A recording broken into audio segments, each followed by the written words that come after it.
If there was a button that I could press to make me straight, back then, I probably would have pushed it. So today we're going to do something that's different to any content that we've done before, and we're going to discuss our coming out stories and our experiences growing up as gay men. First of all, I just want to say, I know that we've had a very lucky ride. A lot of people experience a lot of hardships when it comes to coming out or living openly, and we really understand our privilege when it comes to our experiences. Okay, so I'll start. So mine wasn't a big spectacle. I remember, I think it was more of like a trickle. I think people could probably relate to this. It trickled through over the years and months or whatever. But my initial thing was, let me just tell my mum. I want to tell my mum no one else could really bother me, I guess. That was top of your priority list. That was top of my priority list. And then once she knew, that was it. I did chicken out. I didn't do it face to face. I actually texted her and then she called me. It was a little bit of an awkward conversation. Well, what did she say? I don't remember the word, like word for word. I feel like it's such a blur, isn't it? Like when you come out, it's so like daunting. You just say it and then you're like, I don't even know what I've said, but it's out there now. It's off my shoulders. I think she was just like, right, okay. So what now sort of thing, or like, as long as you're happy, like I don't really care. Like it was very much like that. So I was very lucky. And then I didn't really tell anyone else for a while, if I'm honest. And then I don't ever feel like I had to tell my friends. I had a really strong girl group around me, and I have done throughout all my life. I don't feel like they've ever made me feel like I've had to come out. It's just been, oh, you're seeing a guy. Oh, okay, you're on dating apps and you're talking to guys. Okay, then that's how it sort of happened. Yeah. A quick second to have a round of applause. Round of applause. Round of applause for all the girls through secondary school that support the guys that are coming to terms with their sexuality. Yeah. Because it's so important to have that support group, and I don't think they get enough credit. I didn't end up telling my brother until I met Max. I think he knew at the time, obviously, but I never confirmed it. I think he was in my room one night and I just said, oh yeah, I'm seeing someone. He was, oh yeah, and I was, oh yeah, it's a guy. And he was like, oh okay, cool. I mean, he didn't really have much of a reaction. I don't know what I was expecting. Yeah. How did you feel when it was done? It was just a weight off my shoulders, I think. All throughout my childhood, I would say if there was a button that I could press to make me straight, back then, I probably would have pushed it. Now, I couldn't think of anything worse. Yeah. We don't want to be straight. I love who I am. I love the gay community. I love, like, everything about it. Like, I don't know... Yeah, you are who you are because of, like, of your sexuality. Like, yeah, I don't... It plays such a big part of who you are. You've got to love that side of you. Yeah. Sometimes it does take a while, but you can get there, and you will get there. So mine was a bit different. I actually was seeing someone. I was about 16, 17. So in my opinion, that's quite young to be really confident with like who you are and kind of know your sexuality. So I actually was quite lucky there, I think, because I figured it out quite early on. And yeah, we had an argument and I was crying in my room, and then my mum came in and was like, why are you crying? And I was like, I've had an argument with X. And she was like, okay, like what about? And like, why has that affected you so much? So I had to turn around to her and just said like, oh, it's my boyfriend. I don't even think I said I'm gay. I think I just said it's my boyfriend. And her reaction was really nice, and she was just helping me through the argument, I guess. She wasn't really fazed it was a guy. I think she obviously probably knew for a few years. She probably knew longer than what I did. And yeah, she was really supportive, so I had a really lucky ride. And then my mum is one of those mums where if she finds out something, the whole family will know within 2 minutes. So the rest of my family knew pretty much the same day, because my mum decided to tell absolutely everyone on my behalf, which I was really grateful for actually, because a lot of people can probably relate. It's so draining having to come out again and again and again. Oh my God, it is the most draining thing, I think, of it's the a whole lot. process. Yeah, I think especially if you're coming to terms with it, having to come out endlessly is so hard. It's like that thing as well, like you start a new job and everyone's trying to like work out, like, oh, is he gay? Is he straight? It's so annoying. It's so long. Yeah. So yeah, I actually had a very easy experience, I'd say, when it comes to coming out. I also, when I was younger, I was really into theatre and I was quite theatrical. And I think stereotypically, everyone probably just assumed that I was gay anyway. So I didn't really have to come out. I told my friends, some of them were surprised, but everyone was really supportive. I think it's really important to choose your friends wisely, and like if you hear people making certain comments or having certain opinions of people's sexuality and you yourself are queer, you should probably consider who your friends are and kind of try and align your friendship group more, because you're going to need that support when it comes to coming out. When did you tell your sister? I don't think I ever did tell my sister. Oh, it was just... I genuinely think my mum told the world. Like, I didn't have to tell a single soul in my family. Yeah. When did you realise that you were gay? I think it was probably in secondary school. Was there like a moment? Early. I don't think there was one moment. I think it happened over time.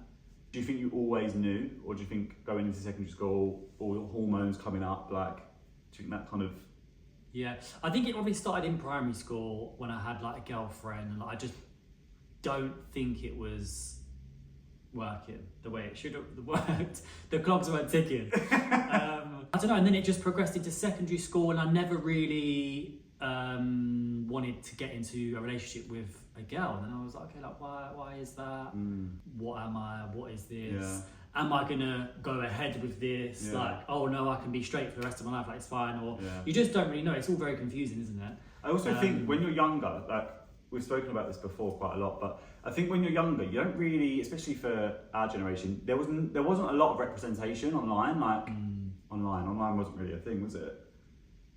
Not really. It was more like TV. Yeah, there wasn't a lot of representation on TV and in films and in the general media. Like, and if there was, it was a lot of negativity around sexuality. There was no like guidance or understanding or education, so it was so hard, I think, coming to terms with it and figuring out what that meant. And like, I didn't have any exposure personally to any openly queer people growing up, so I think for me, I was a bit like, I don't feel this attraction to women, so what does that mean?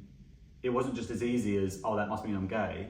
I think I was still like, okay, so that must mean that I'm gay, but what does gay mean? Like, what? I know it means that I'm attracted to men, but like, what comes with that? Like, it's so hard, I think, when there's nothing around you and you don't know where to go, who to talk to. There's no blueprint to follow. There's no blueprint to follow. Going through school and stuff, where you had like an easy ride and you didn't really have any...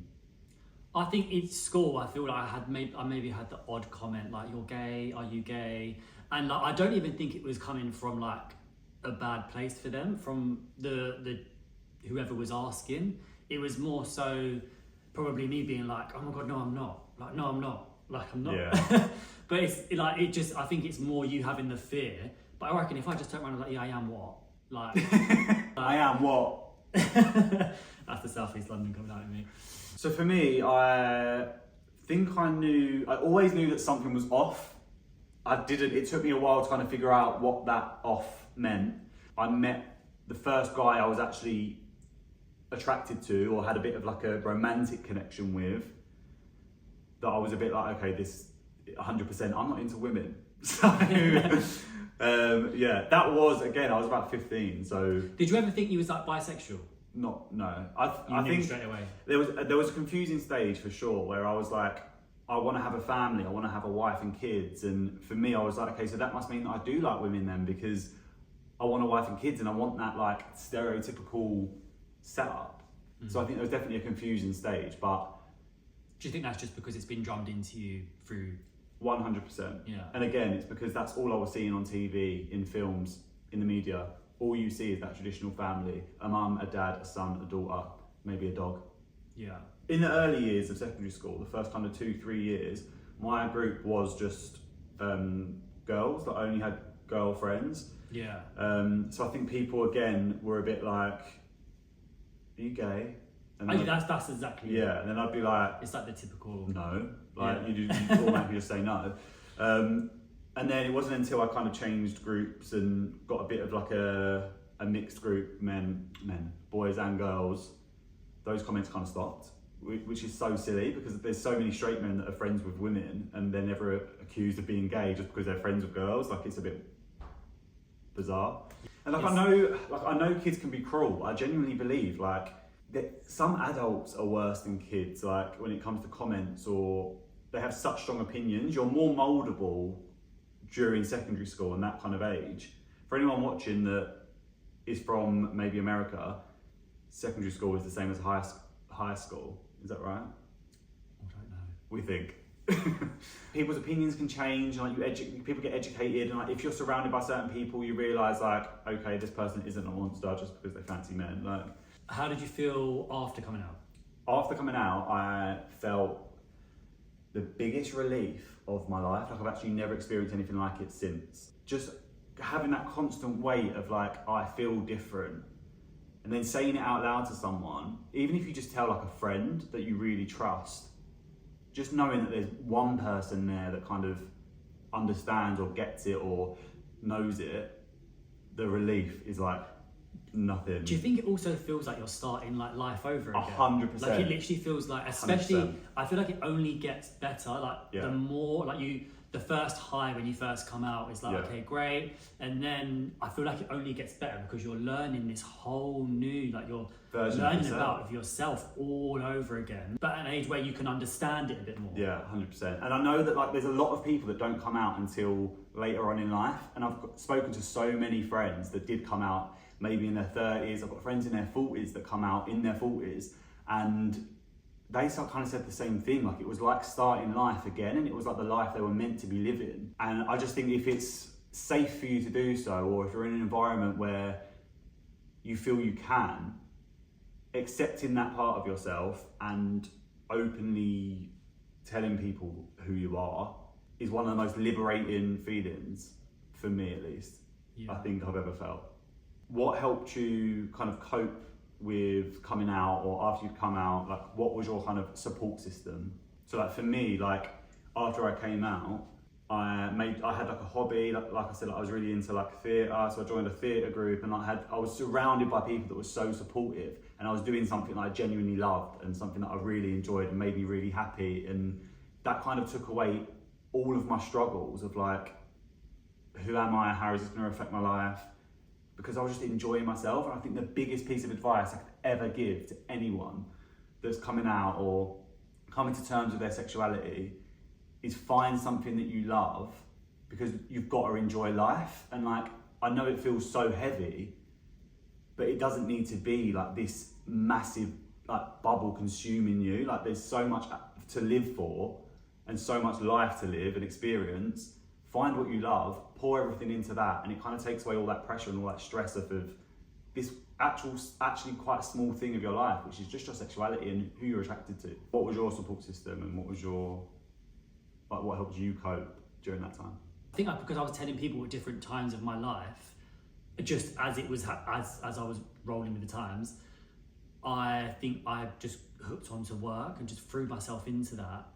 It's kind of like being as independent as possible so I can look after myself no matter what response I get. Yeah. Does that make sense? Yeah, like protecting yourself. Like. Yeah, it's like I need to make sure I've got a good job, so like I can pay my own bills, pay my own rent, like I can buy my own food, like no one's gonna affect my bubble, whether or not you agree with who I am or not. So like I think if I threw myself into work, I'd be like, right, that helps me achieve like security within myself.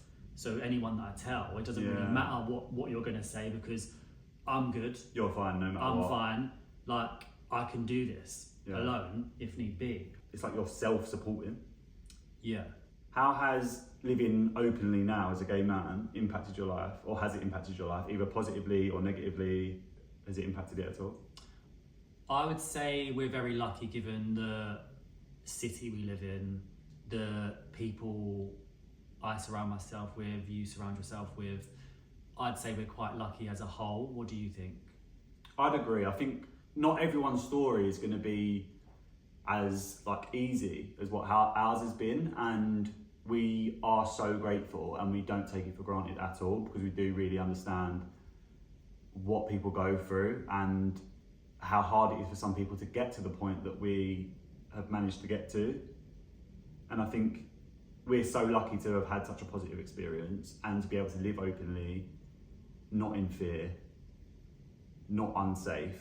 Just from that alone, we have a lot of privilege, and although it does feel really uncomfortable to say, I think it's important to acknowledge because not everyone does have that.